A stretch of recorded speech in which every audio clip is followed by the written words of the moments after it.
Unmute the mic. Thank you. So, thank you, everybody. I'd like to call our regular council meeting of Tuesday, December 9th, 2025 to order. Respectfully acknowledging that this meeting is being held on the traditional territory of the Kaga people, Ilocasa.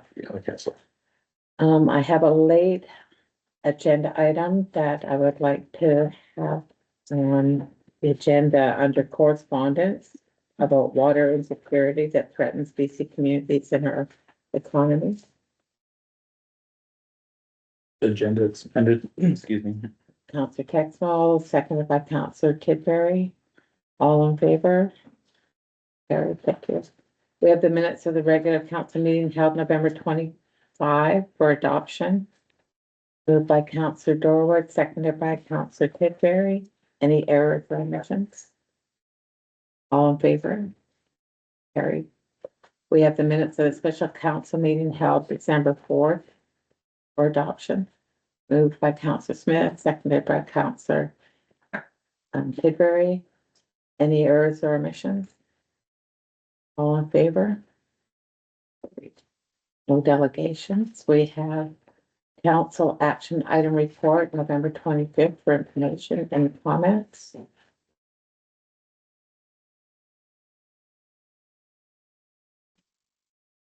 Correspondence from Kathy McNeil, President, Chief Executive Officer, Island Health, regarding her letter to North Island leaders for information.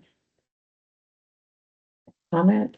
Counselor Dugas? Yeah, just a comment with regards to, your advocacy, Mayor, for emergency services at our hospital and making note that fortunately we have enough doctors in our area, enough nurses in our area, but it did make note that the reason why there's closures there is because laboratory services is remaining the key challenge to extend Port Hardy emergency department hours at this time.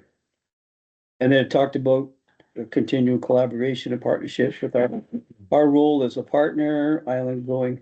And I guess the question that I had is, and I know that Mayor, you've been involved with a lot of the discussions going on, but when they talk about partnerships, sometimes it's what I think about is a partnership that you're involved in the process with regards to making some kind of contribution, but in this particular case, it's partnerships with regard, just a matter of collaboration with them and our concerns. Is that correct?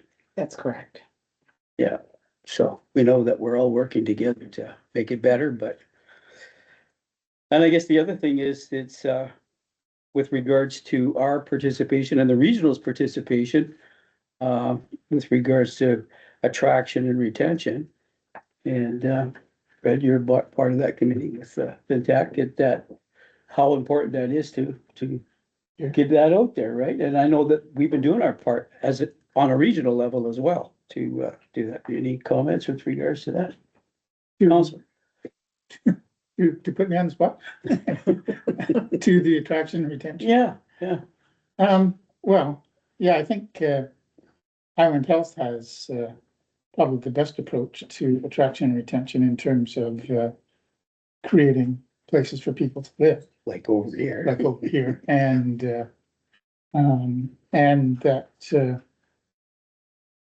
one of the things that I like about this well, there's many things I like about this council is that we understand that our job is, we're not going to create the housing, but we are going to create the community and work towards the community where people want to come and stay.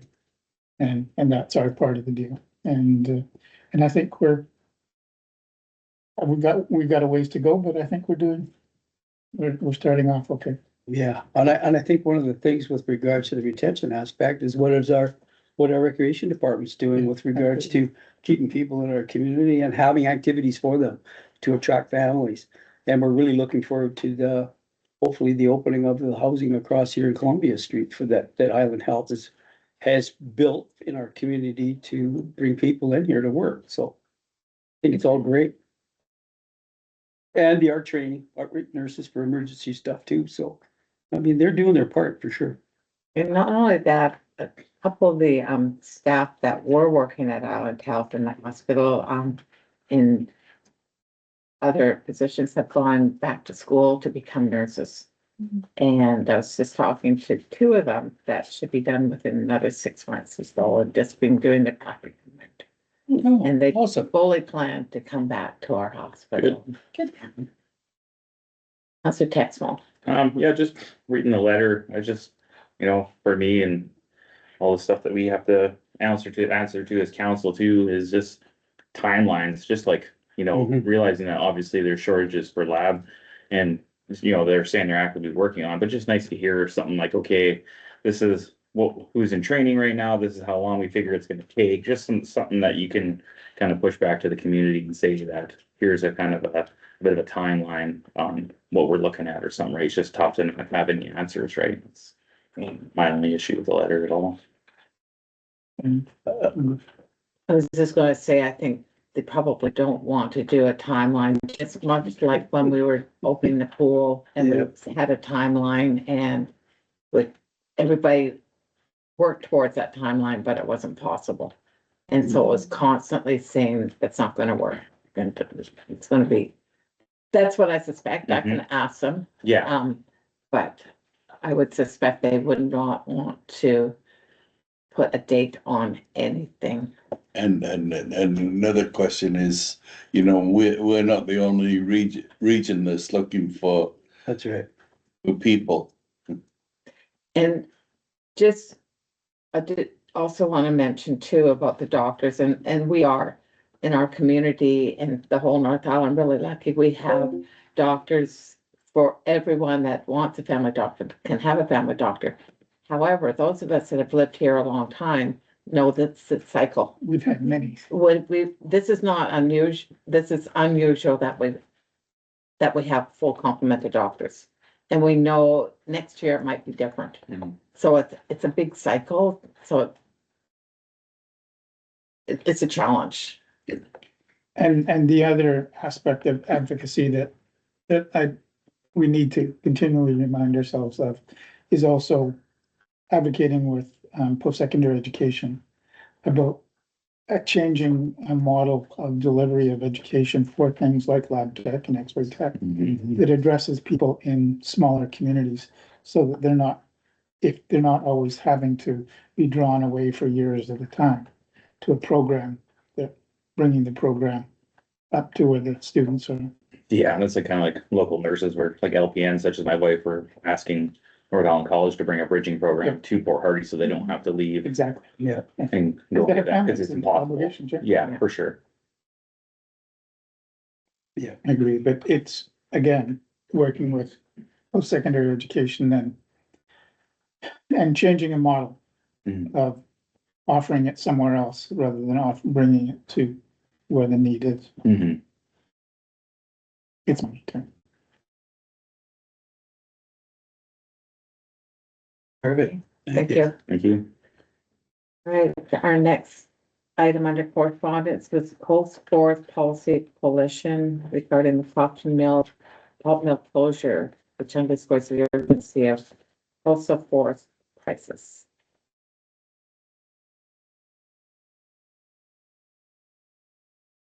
Write a letter in support. Is that what basically we're going to be discussing? Yes. One thing that I noted in that information that they sent there that was a little bit shocking to me to see that in 2025, only 6.5 million annual cut, allowable annual cut. And I'm thinking, when they were talking about originally 15 million, and it's like way less than half. I'm thinking, holy cow. No wonder the sawmills and pulp mills or whatever, they got no fiber. How can they can't exist without wood. And I think the 15 is low. Yeah. It was low. Lower than it was before. Yeah. Yeah. And, there's a lot of different issues going on at the same time. And it's kind of like the perfect storm of unfortunate events. Yeah. Because my understanding, and I stand to be corrected on this, but is that there are tenure holders with approvals to cut that they're sitting on right now. Because while they could cut, they're concerned that the market is not there. So it's not just, Mhm. you know, a slowness in approval process, but also the market, so that if the tenure holders who have taps that they can go ahead with, but they're just not right now because of circumstance. So, Yeah, definitely multifaceted. so it's not just a concern of approval, although that is a concern. But there's a little bit more to it. Yeah, So, the tariffs are a big hit Yeah. for the forestry industry, obviously. But it is devastating. It's Oh, definitely. devastating for Crofton, Yeah. but also not only the pulp mill, but Sawmills too, the sawmill, everything that built from there. because you got the 100 Mile House. Yes. And they Miles just, still same yeah, And it just and they goes- just closed. All British Columbians rely on the revenues from Mhm. forestry to fund education and health and all the other. Exactly. That's right. Your stumpage pays a big part of it. So their motion to write a letter, I would, moved by Council Texmal, seconded by Council Tidbury. Any other discussion? All in favor? We have from Natalie, I'm not sure how to pronounce her last name, Acting Conservation Director, Ocean Program, CPOS. CPAWS BC, regarding a request for council support about the BC Coastal Marine Strategy. Council Texwell? yeah, so kind of mentioned earlier that I, read through this, but then obviously want to know a lot more. Because I don't know much about this. And then trying to read up, realizing it's gonna take me quite a bit of time with the busy schedule that I have, but it'd be nice to have some sort of just a even. A video of something we can look at and see what it's all about. Like for me to sit down and read what Dennis has is Yeah, not feasible for someone like me, so. Yeah. It's hard for me to vote on something like this without really knowing the background and how it's gonna affect us and our community. I'll wait for Dennis and then I'll. Council Dugas? Yeah, it is a 64-page report. I had I took some time to read through a lot of it because I wanted to see how, if there was any impacts with regards to us, right? Mhm, I mean, how exactly. does it affect us? Yeah. On the North Island, and a lot of the information in here all makes sense. I mean, that there's no question about that. I mean, the intent is right, but how they get there, I guess, when they want to introduce that into a law, well, then there's different implications that have to be a part of that. And I'm not in favor of that myself personally. Because I can see that there's some things that are written in here that goes against what I think is best practice for us. Just in general, if we're talking about fish farm industry, for example, which is a big part of our community, it does mention in there that, that they support, open net fish farms being out of the water. Basically, just basically following what the federal government has been saying up to this point. Mhm. So I can't be in favor of that. And then the other thing that I noticed in this report, or I didn't notice in the report, is that I didn't read anywhere, and like I say, I haven't read it word for word, but the majority of it, I haven't seen anywhere in there where it says science-based decisions. I don't see anything in there about science-based decisions. I see a lot in there about conservation, about the care about the wild salmon, and anything to do with the ecosystem, the biosphere, everything to do with the water, which is important, and land. To protect the salmon, because the main objective of this was to protect the salmon, the wild salmon, which is important to all of us. And I'm totally in support of that. Don't get me wrong. I think that that's very important, and that's part of our heritage. And it should be there, and it should be looked after and conserved. But there are some things in there that make me be a little bit concerned, not only about this process, but with regards to what we know that's happening with DRIPA in the province, because right now there was some court cases that were done with regards to its application and how it's being used. And this has a big part of this whole process here, because it talks about UNDRIP a lot in here, which I'm totally in support of. It's just a matter of how it's being delegated and done in the province and within our municipalities or regions. So at this particular time, I think that the intent of this is good, but taking this particular document and turning it into, and make it a law in the province, I couldn't support that at this particular time, myself personally. But I mean, everybody should have an opportunity to read this before we make any decision, Mhm. because that's important. And as Brian has already mentioned, it's fairly detailed. And the other thing that was interesting in this particular, plan is that I went online to try to find out, because it talks about stakeholders and it talks about different groups that were involved in the process. I couldn't find any. Mhm. There was only 2 municipalities that were mentioned in this whole document. They said the other information wasn't available. I'm thinking, oh, well, that's kind of weird. But Saanich and Langford were the only 2 municipalities that were actually mentioned in this whole report.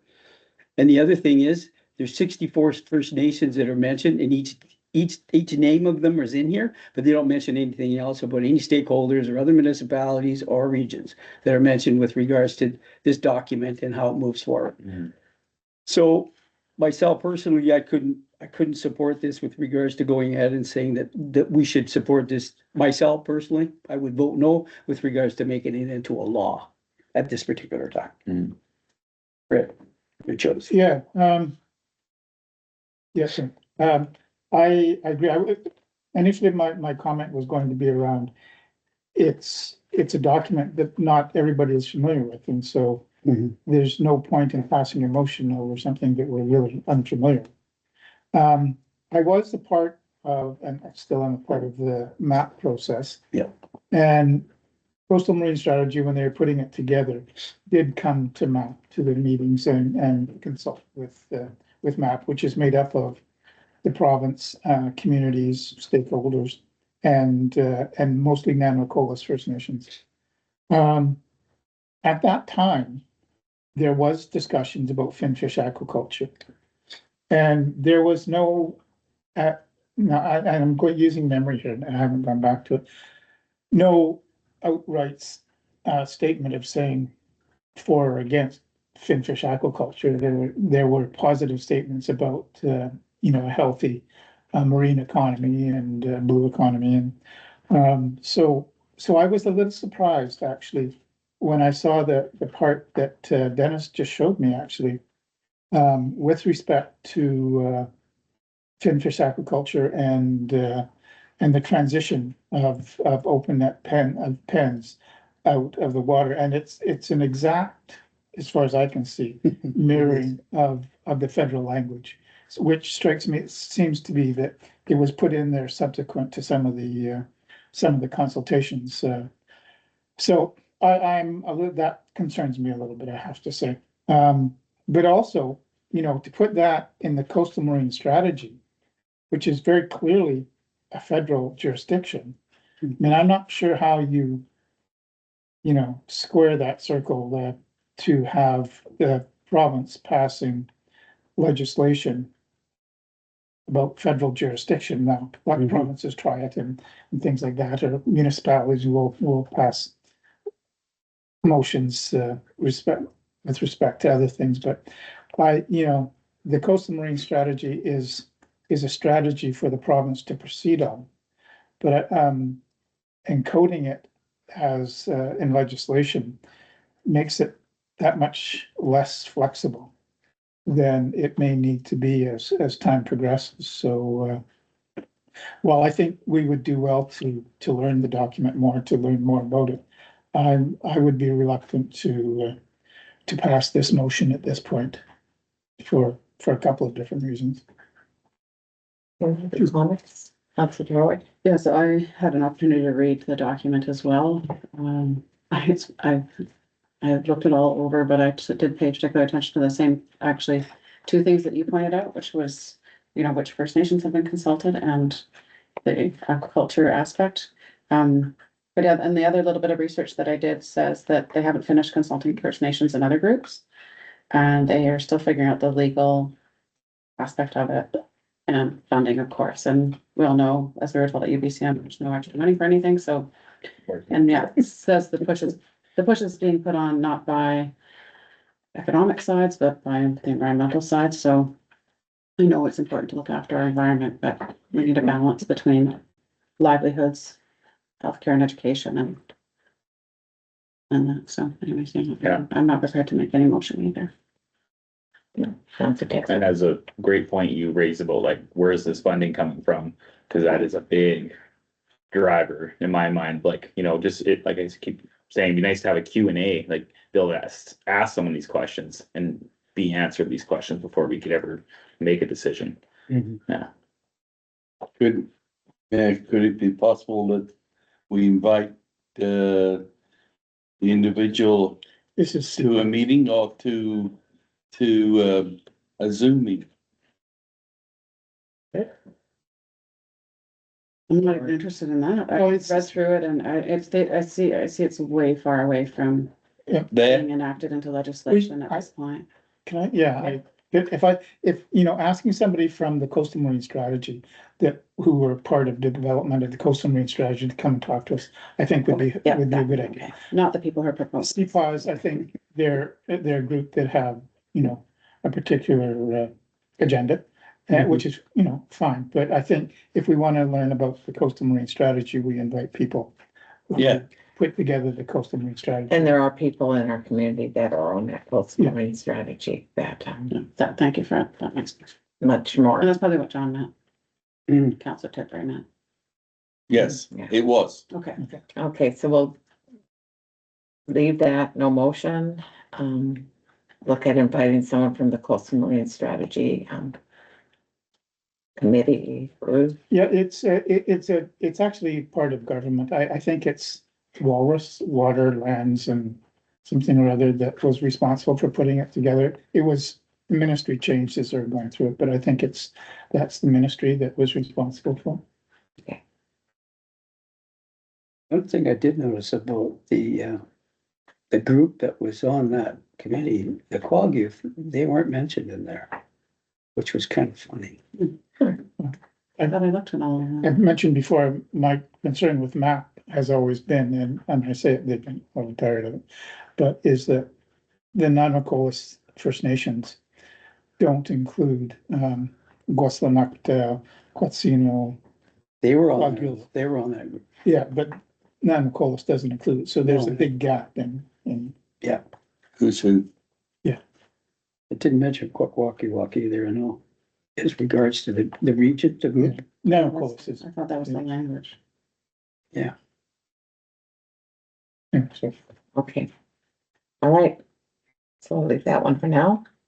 Moving on to UBCM encourages local government response to Bill M-216, professional reliance for discussion. And I'm wondering if maybe our CAO would like to lead that discussion. It's a biggie.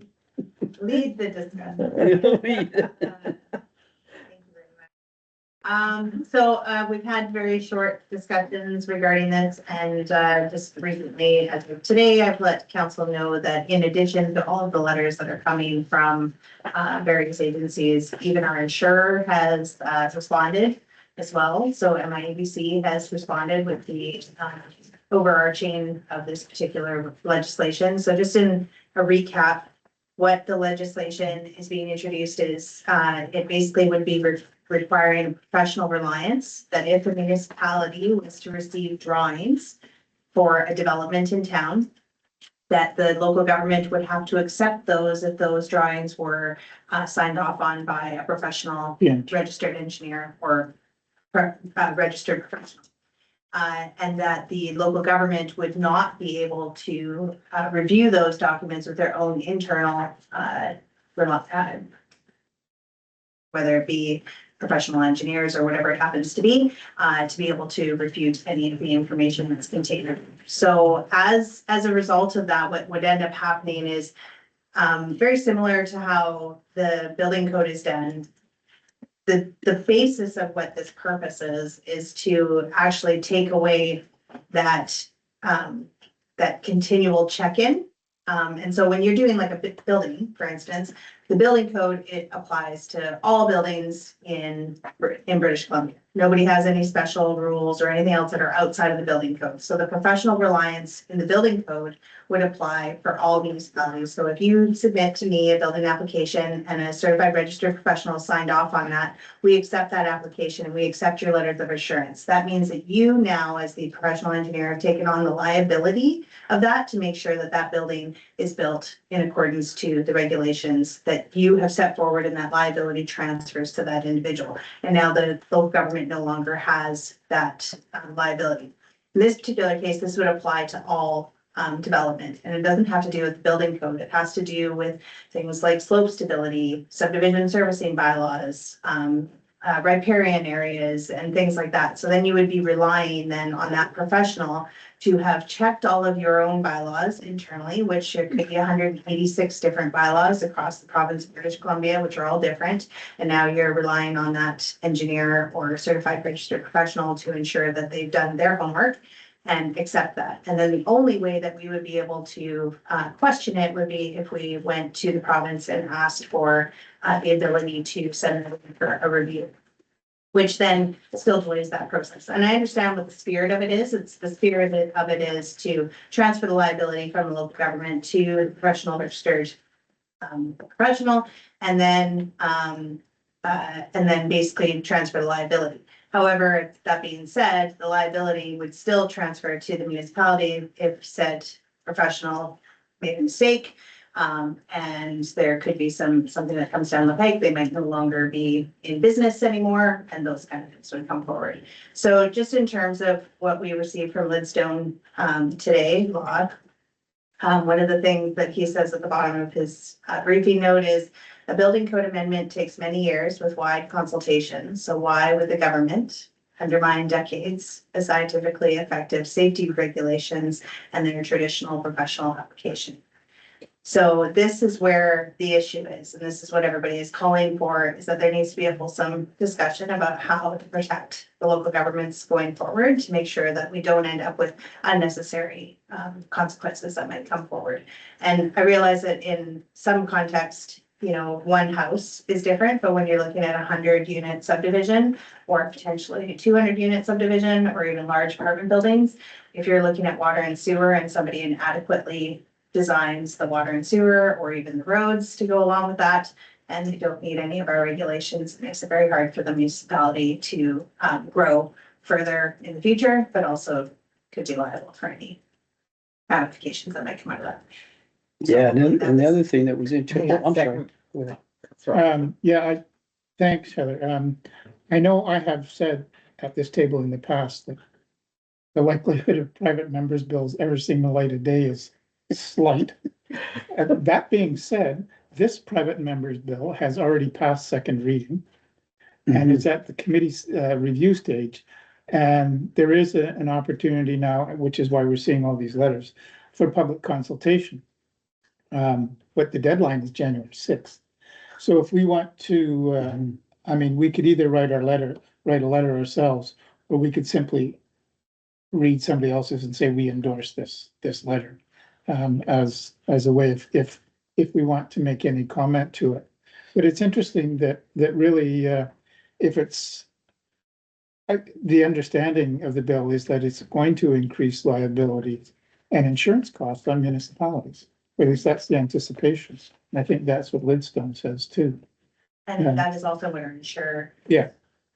So I can understand. I'm just a little surprised that it's coming as a private member's bill and not as an initiative from government.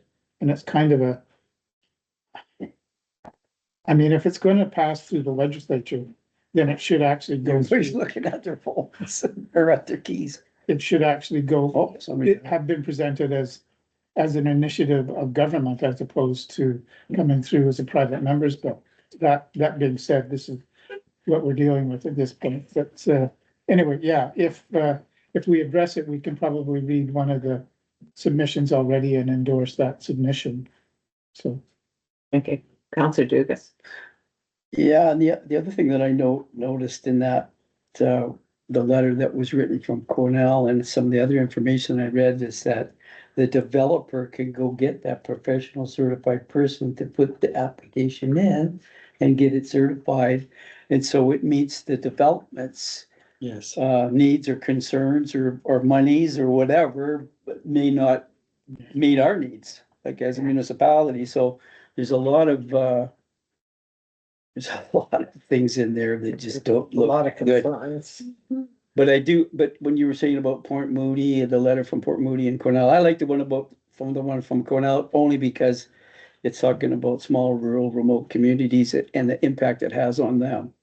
And more so than the big boys that have an office full of people that actually do all that work. Where we're in a situation, we have to hire everybody outside to come in and do this.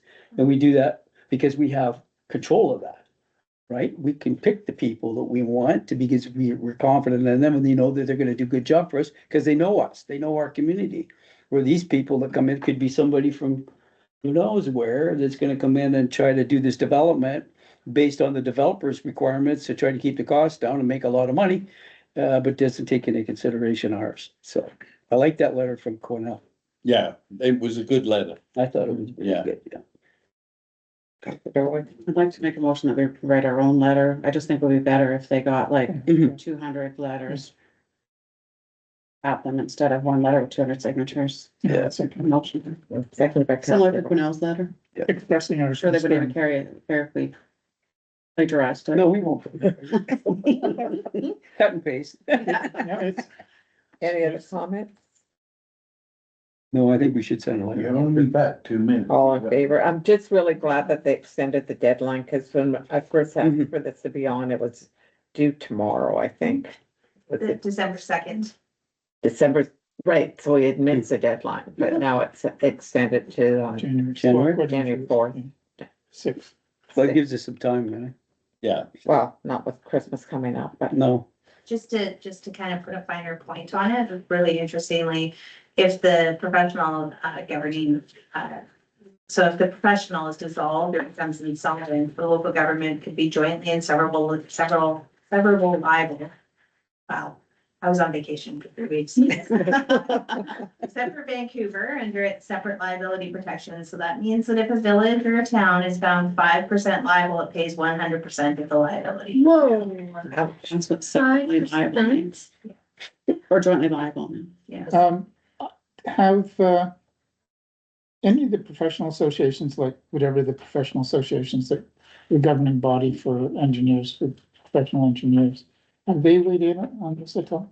I haven't seen anything come through because I'm not a professional engineer, so they have their own little association, but, But presumably they would make something public. I'm sure they would, and I know that when it comes to like peer reviews and things like that, like, obviously we send stuff from one engineer to a different engineering firm to review it, and they have their own. They have a code of ethics They have and standards that they have everything in a to. standard that they provide. But, interestingly, not everybody looks at who's been cited Yeah. on the website too, so there are still engineers that practice even though they don't currently hold a valid, Professional. professional certification, so, just some things to. We have a motion on the floor, all in favor? Any opposed? Carried. Right, and then number 5 is an email that was sent about water insecurity that threatens BC communities in our economy. And it's something that right now, we don't have an issue with water insecurity. However, we have been in drought conditions Yeah, we're in a rainforest. significant. And Yeah, we're in drug conditions in a rainforest. yeah, drought conditions in a rainforest, so I really wanted to bring this forward. This started off from Cumberland and we know that in that area that often people, when it's drought down there, that they don't have enough water from their wells and their, excuse me. They need to grow their plants and have the agriculture. Mhm. So just bringing this forward for discussion and possible to write a letter of support for the action. I'd make a motion to add our name, but push it at the bottom. Mhm. Who's that, Councilor Darwood? The letter's written. Yeah. Seconded by Councilor Tidbury. Any other comments? It's nice to be proactive. Just in regards to what they were mentioning about, a security watershed, coalition or whatever, and having maybe members from our municipality being a part of that, that would probably be good. I think if there was somebody, I mean, obviously that's in the future, but somebody from council to be on that, other than the mayor, because she's already got enough on her plate. Someone from the next council too. Or whatever. All that, you know. But somebody should be, I guess, should be a part of that, obviously, because I think it's important, because we've got a pretty major watershed situation in our community too. So we have to make sure that it's secure. Yeah. For the future. Right, all in favor? Carried, thank you. We have the minutes of the Finance Committee meeting held November 20th, 2025 for information. Comments? It's at the beginning stages of deliberation on our budget for next year. Okay, staff reports, the 2026 curbside garbage and recycling calendar for information.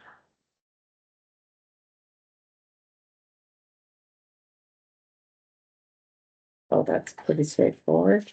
From our CAO, Heather Nelson Smith, regarding the 60th birthday party. CAO Nelson Smith. Cha-cha-cha. So this will probably, just preemptive, will probably definitely get deferred to the finance committee. However, the community consultative committee met, and we talked about all of the wonderful things we do with 60th anniversary. And so we have a summary of proposed activities and budget estimates that we're proposing to go forward. And one of the big ones that we talked about, and I've kind of got them in a bit of an order in terms of what was kind of a higher priority. The committee said, let's put them all out there and see what council wants to pick up on and how much the budget could bear. So the first one was a community art project, which would be Port Hardy through the years, which would be a community storytelling initiative where residents would submit photos in a 250-word story. This could be displayed at the Civic Center as a timeline with the potential to, and we have to discuss this with the Rotary as well, a potential to do a wrap of a time in memorial of the timeline of Port Hardy. So starting at pre-contact to today. So we've got a bit of a budget there. Commemorative logo, button, or coin design, or all three, to host a community contest to create a 60th anniversary logo to be used on merchandise and promotional items, possibly like a collection opportunities. Maybe there's a book and you collect them all, or whatever it happens to be. One of the community event options that was discussed was to have a official birthday celebration on May the 5th, with there being an art unveiling, unveiling of the art at the Civic Center, a luncheon with up to potentially 150, maybe more people, a historic walk maybe led by the museum and the Quag Youth Partners, and invite award recipients, freemen, women, and community members, and possible a ticket model could be also held there too. And then, of course, we also discussed at council and at the committee about making this an all year long event. So we have a booth at the Lummi Days, at the street markets, the fall fair, Canada Day, and other special opportunities that might come up. Might be the RCMP musical ride. And maybe we might be able to get it from some alumni. And I know that Louisa has also, and it's not in here, I thought it is Louisa for getting that in there. A potential for a snowbird fly. Ooh, Not secured. None of this is secured. Got it. Just I just get excited. Of course, with all of that being said, all of this takes time and somebody to actually do the work. And it is an election year. So we've got a lot of staff capacity going in different directions.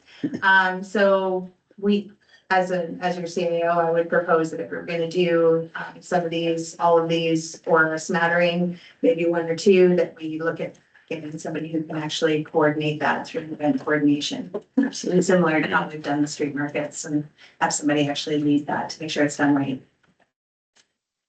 So we have a low cost estimate of 31,500 with a high cost estimate of 46,000. And at this point in time, we don't have any grant opportunities that are open right now, but that'd be something opening up in the new year.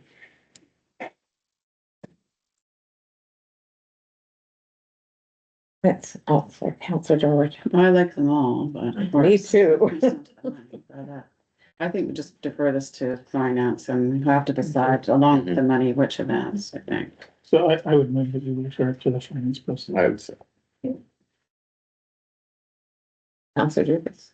Yeah, I agree, co-finance, but then again, based on the timeline and looking at all the different events that are going on, we want to make this decision sooner than later.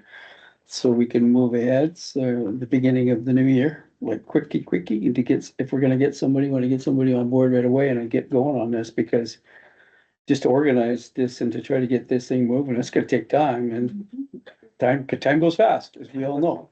I think too, if we defer it to finance, have finance meeting in January and maybe early approval of whatever we decide to do. Yeah, totally agree, yeah. Quick, here, We need a motion? I just made. Oh, sorry, moved and Seconded. seconded, Yeah. okay. I thought I moved, Oh, okay. yeah. I thought you Seconded. seconded it. Fred Okay, seconded that it. works out. Okay, moved by Counselor Darwood, seconded by Counselor Robertson. All in favor? Doesn't really matter, but. No, it's not. Keeping it straight. We have our bylaw number 1183-2025 official community plan for adoption. And for those that aren't aware, we had a special council meeting last Thursday to do third reading, making sure that all the changes were in place in the official community plan. And then moved by Council Campbell, seconded by Council Smith. All in favor? Carried. Just like to make a comment though, to staff and all the hard work that was put together to get that OCP finished.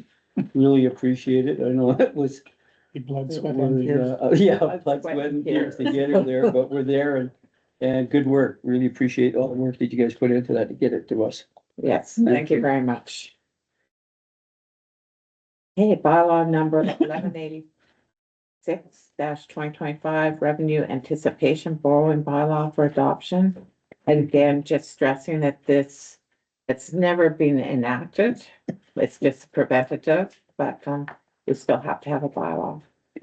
I'll make the motion. Moved by Council Dugas, seconded by Council Darwood. All in favor? Carried. We have no pending bylaws. Council reports. Councilor Tidbury. Oh, okay. I'll start off with, we had in many months gone by, we had our first, regional emergency, meeting down in Port McNeill. And it was well attended by quite a number of groups and communities. But one of the new members that has joined us is the forces. And we had a major there as well as a warrant officer there explaining, and they were up in this area explaining what the armed forces can do for this region. And they visited the airport and a bunch of other places, and they're coming back on February the 26th to the March 1st, and they may attempt to visit council too at that time or something, or make presentation to whoever, maybe yourself, regarding what the scope of their work is, because they do fit into the picture of because they've got the largest number of personnel. But, they don't always go into those areas until they're requested to. We had another individual and explaining about tsunamis. And it's for this area here, coming on the inside passage, basically the fear that is indicated in this area is not the first wave, it's the second wave that's gonna do all the damage around here. Because it's gonna hit places like Cormorant Island and then bounce back to the other island and then come back again. So it's a second wave that, and there's a lady by the name of Bird, and I'm gonna try to get her to the next regional meeting. And she's a specialist for tsunamis on this coast.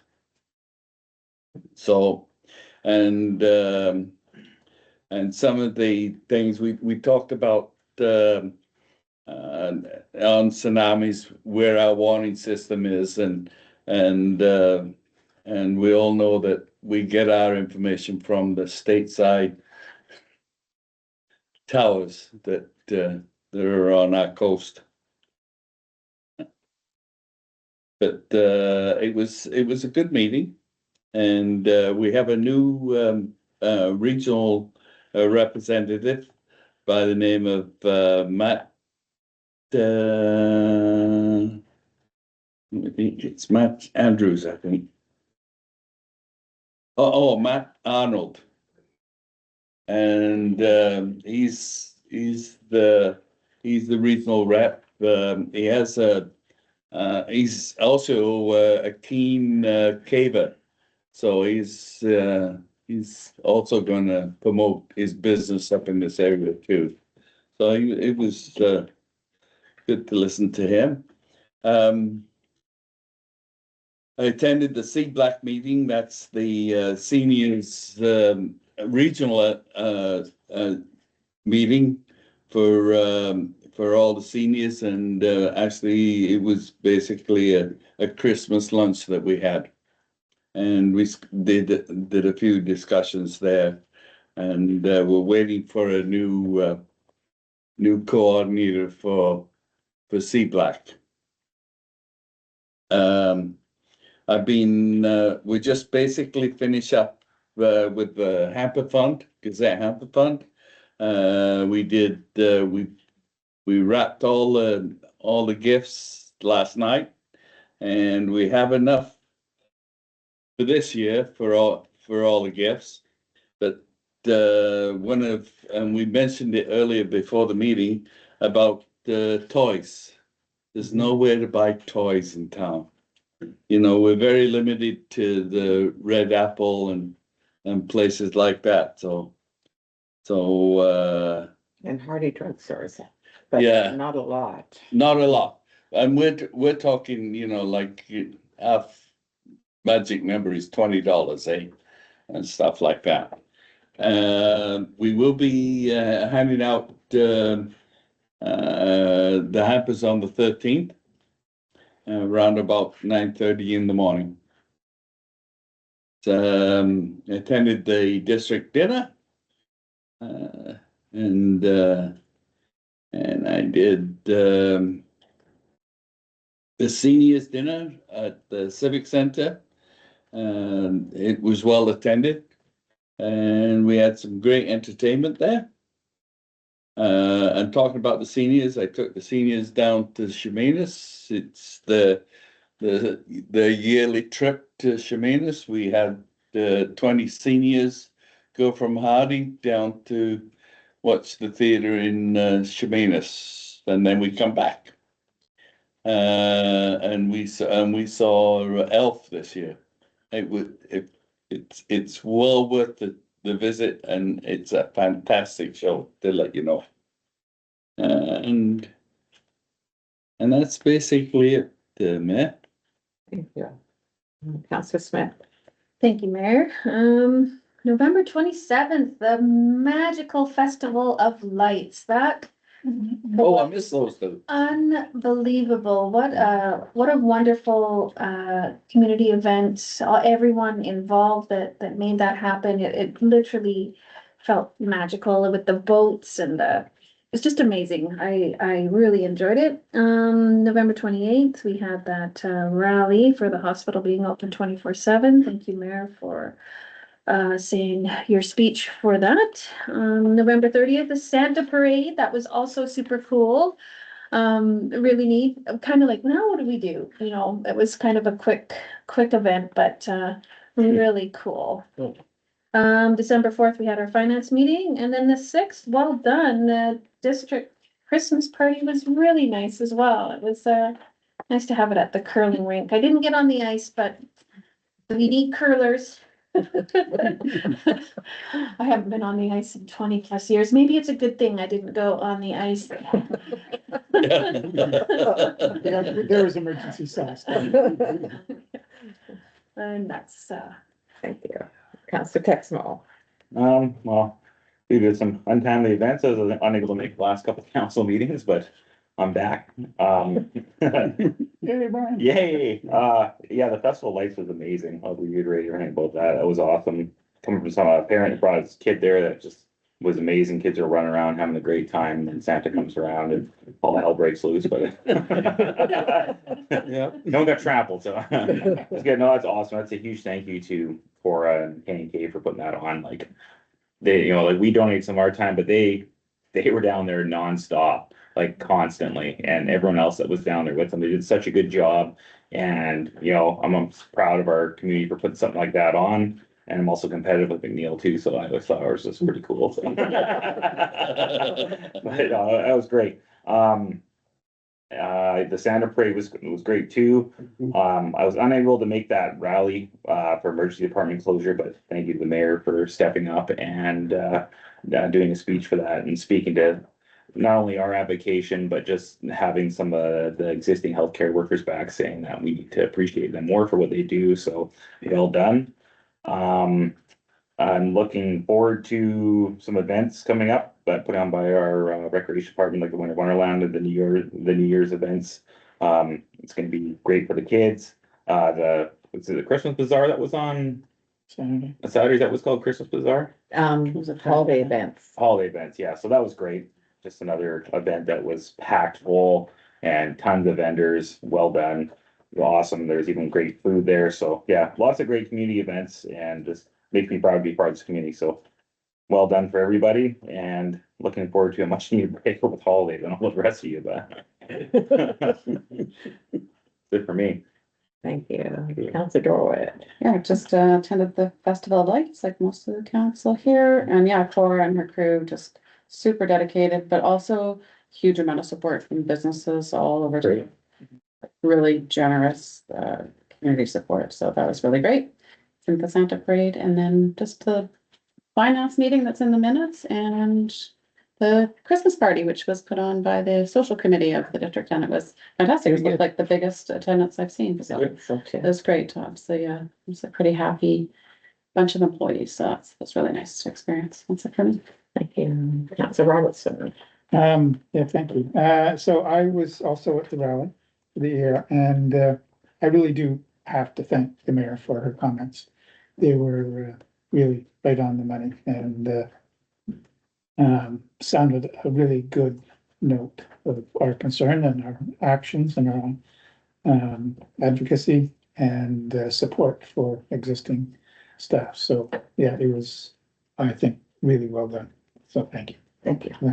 I was at the Festival of Lights too. It was really fun. It was I was a little surprised, and I didn't freeze to death, which was it was one of my concerns. But it was fun, and it was like Salome Days with the number of people down there at night, sort of thing.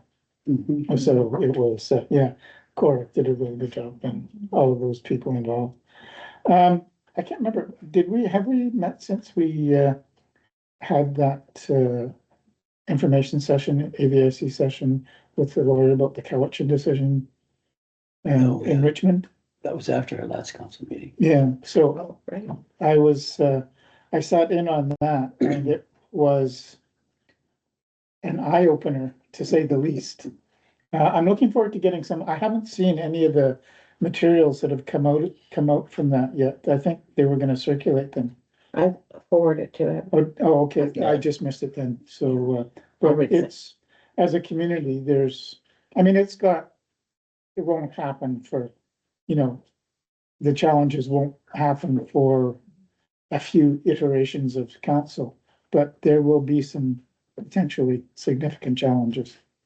They, I think you can still get the video from UBCM, Okay, and that is fun. That's a good. Yeah. Will you sit with me on that one? Was you? yeah. We were here.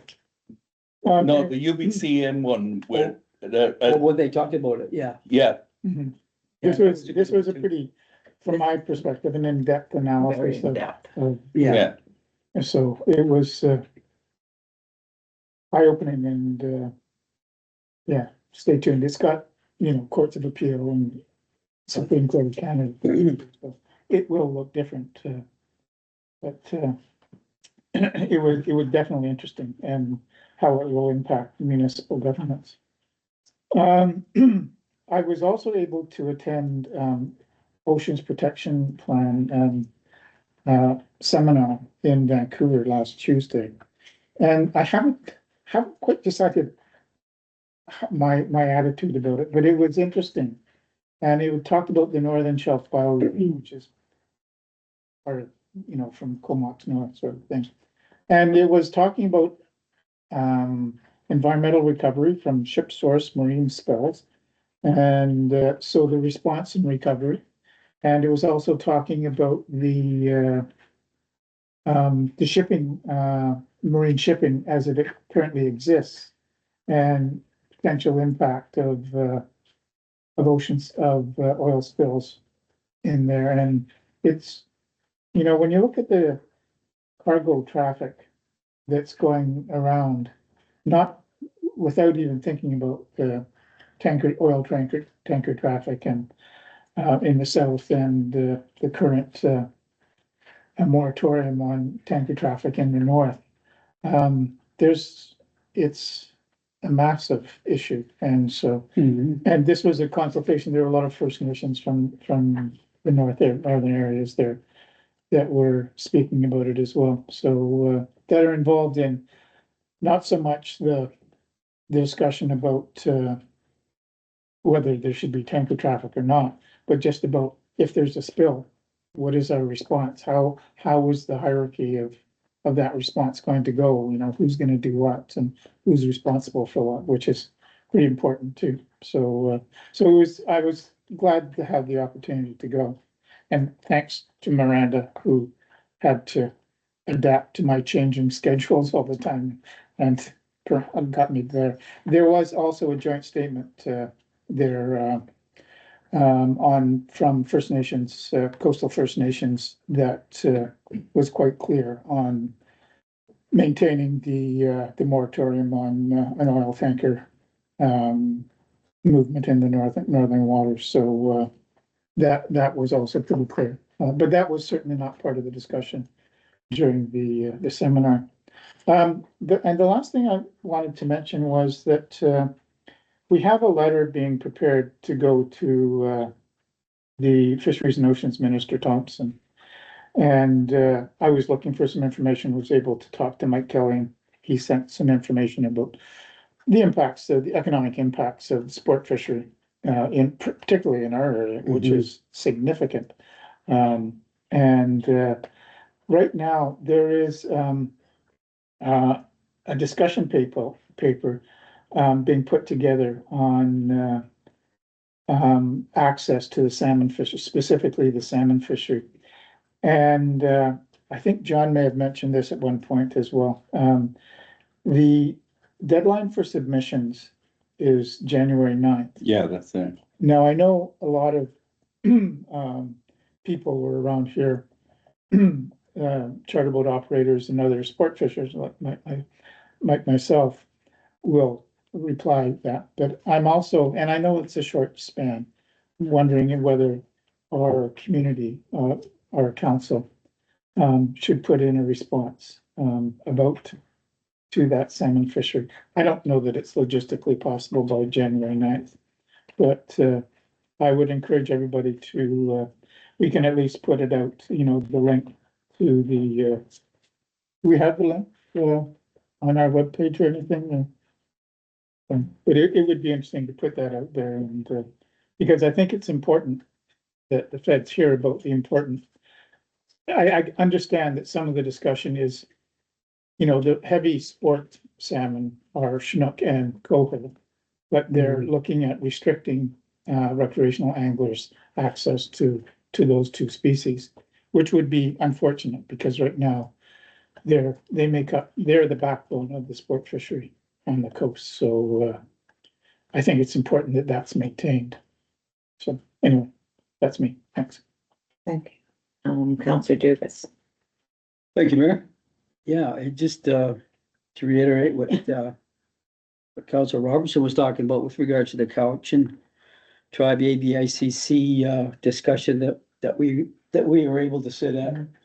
And some of the information that they were discussing with regards to how logistically that's gonna happen, and when it happens, and how many years it's gonna take. But whether or not, and the concerns that one of the interesting things there, that the person that was presenting it, he said, one of the concerns is that doesn't mean you don't continue doing business. Right? You don't stop business because of what might come down the road, but take it into account as you do your business. So be prepared for, there's going to be situations where there are going to be some land title issues that are going to have to be addressed, and you're going to have to deal with it. So just sort of prepare yourself, but nothing is set in stone yet, but it's all coming down the line. And as we probably noticed on the news, just today, I noticed on the news, they were talking about that there was some concerns with regards to a court decision with regard to some land issues, and the premier was saying that they're gonna have to relook at the provincial DRIPA with regards to making some adjustments to how that all works, because how it's being presented right now is the courts are making the decisions based on the province's responsibilities, and so they gotta get that figured out somehow, somewhat. So there's a lot of things happening with regards to that, and but that session was very good. Very well presented too. It was very, very interesting, I thought. Oh, yeah, and a lot of information in a short. Cool. A lot of information. And as everybody's already mentioned, the Festival of Lights was just, I could say lights out. It was just fantastic. It was really, really something to see. And the turnout was just crazy. And thanks to Janet and the Rotary and all the other people that were there, and handing out hot dogs, and they were handing out hot chocolates, and it was pretty crazy. It was really great. And to see Santa Claus show up, that was even better, because that was, chaos to say the least, as Brian had mentioned. Yeah, it was pretty fun. And what was interesting, the fire chief said to me, he says, well, we were kind of worried whether we were going to get the Santa Claus there, because they had a call and they were heading out towards Port Alice, and then they got called off, so then they turned around and came back. So they said, well, we're glad we made it back so we can bring Santa Claus down to the park. So that was pretty interesting. But it all worked out. And obviously Finance Committee, the Christmas holiday bazaar at the Civic Center, that was amazing how many people were there. I couldn't believe that place was packed with people. And as the mayor said, last year it was so hot, she could hardly stand it. And this year she was freezing. They had the doors open, let some air in there, because it can get pretty warm in there, but it was pretty cool. And obviously the Christmas parade was really, really neat to see. A lot of people out. I see Janet out there hanging. She was walking down the street handing out candy canes.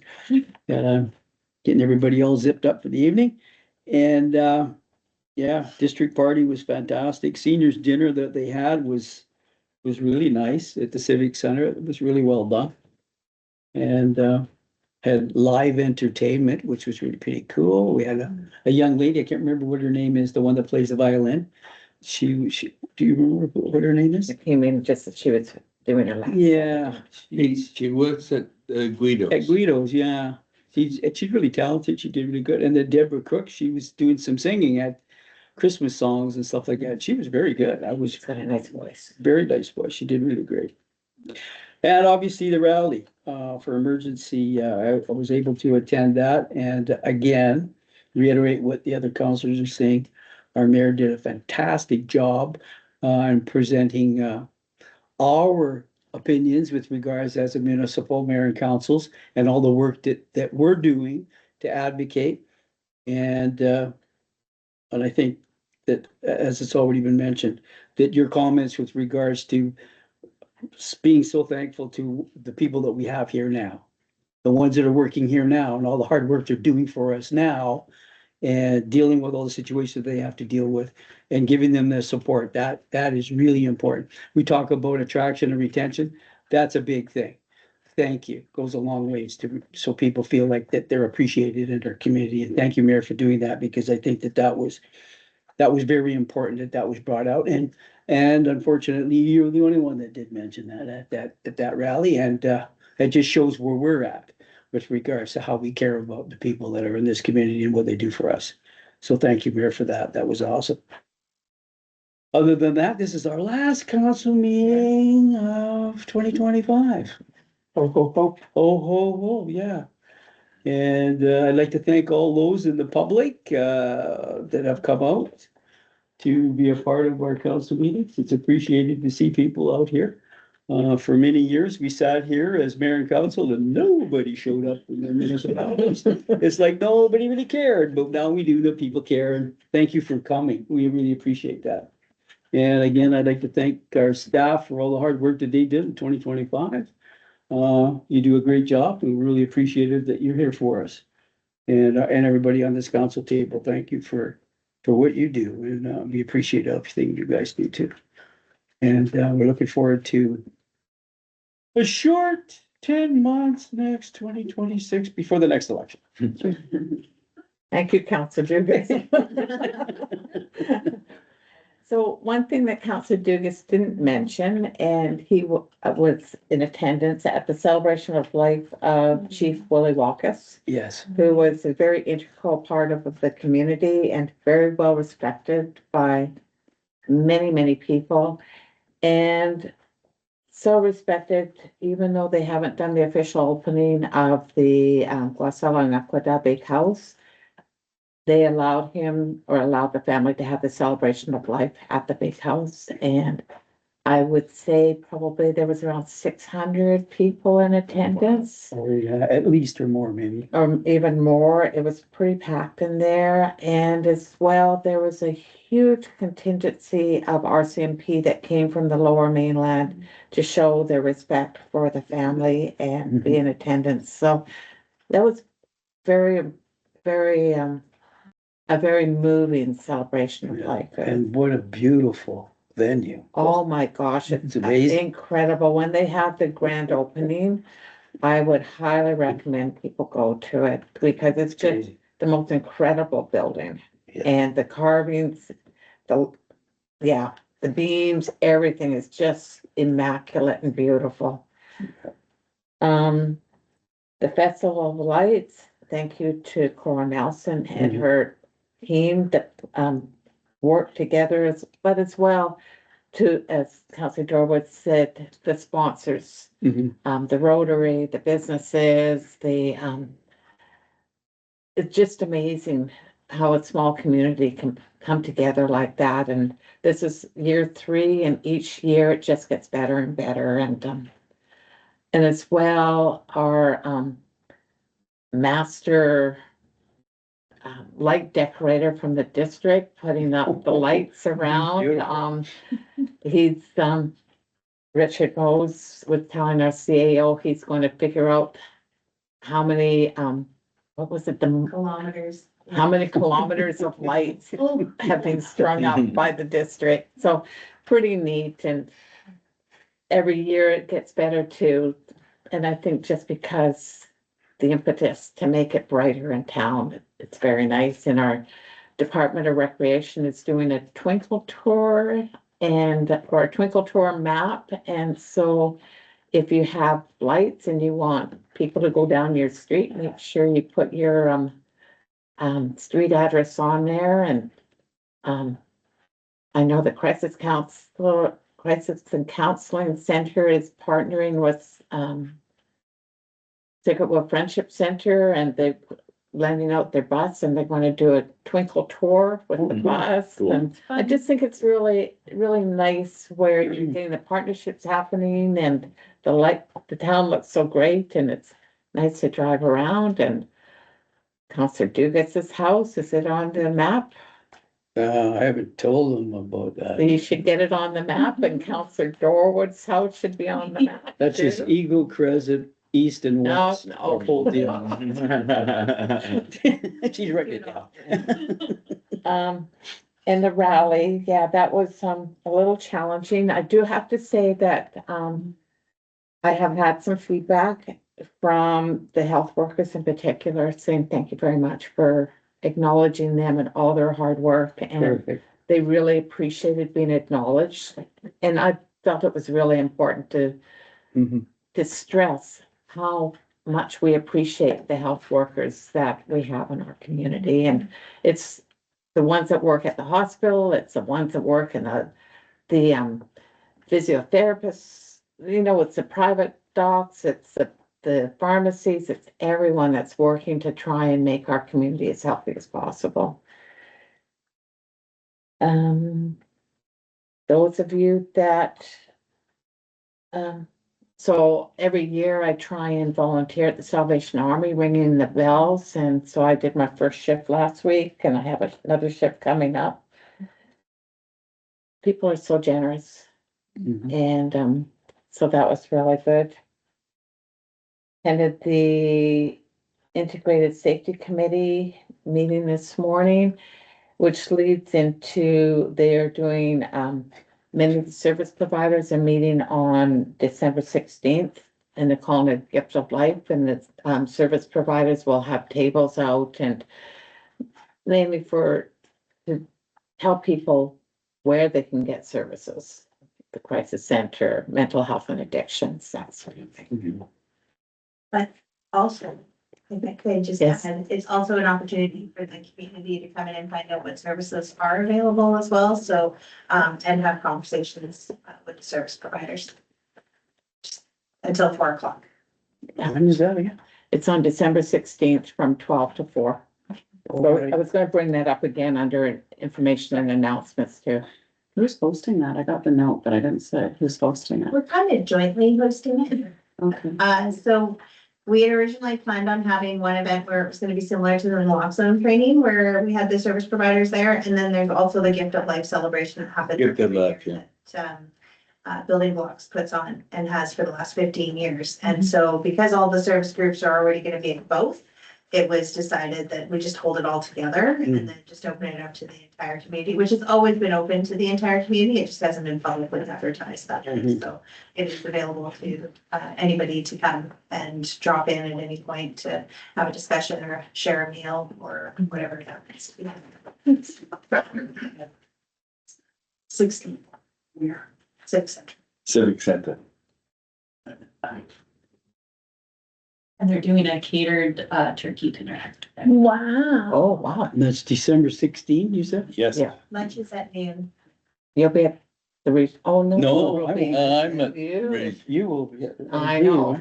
Yeah, so I'll be missing it. I'll be your alternate at the other event. Yeah, You are me too, free John. anytime. I'll take John's place then. It's okay. No, okay, well, when it comes to the information and announcement, I just wanted to ask about one of those days. Yeah, I've got a correction to make on that. Okay. And if I can add one too. A day, Oh, okay. Okay. okay. So, as Councillor Dugas mentioned, this is our final council meeting of the year, and I'd like to take a moment to extend my sincere thanks. I want to thank council here for your commitment, your preparation, and the respectful way you work through complex and sometimes challenging issues. While we don't always agree, and I'm not gonna look at anybody. We're always willing to listen, we're always willing to collaborate, and we keep the best interests of our community at the forefront. And this has guided our work throughout this year and other years. I also want to thank the CAO and her staff for your professionalism, your dedication, and your patience. Yeah, let's have a bang on that one. You translate our direction into action and you keep our municipality running day in and day out, often while managing competing priorities and very full inboxes. To our residents, whether you're here or online, I want to thank you for your engagement, your questions, and your passion for this community.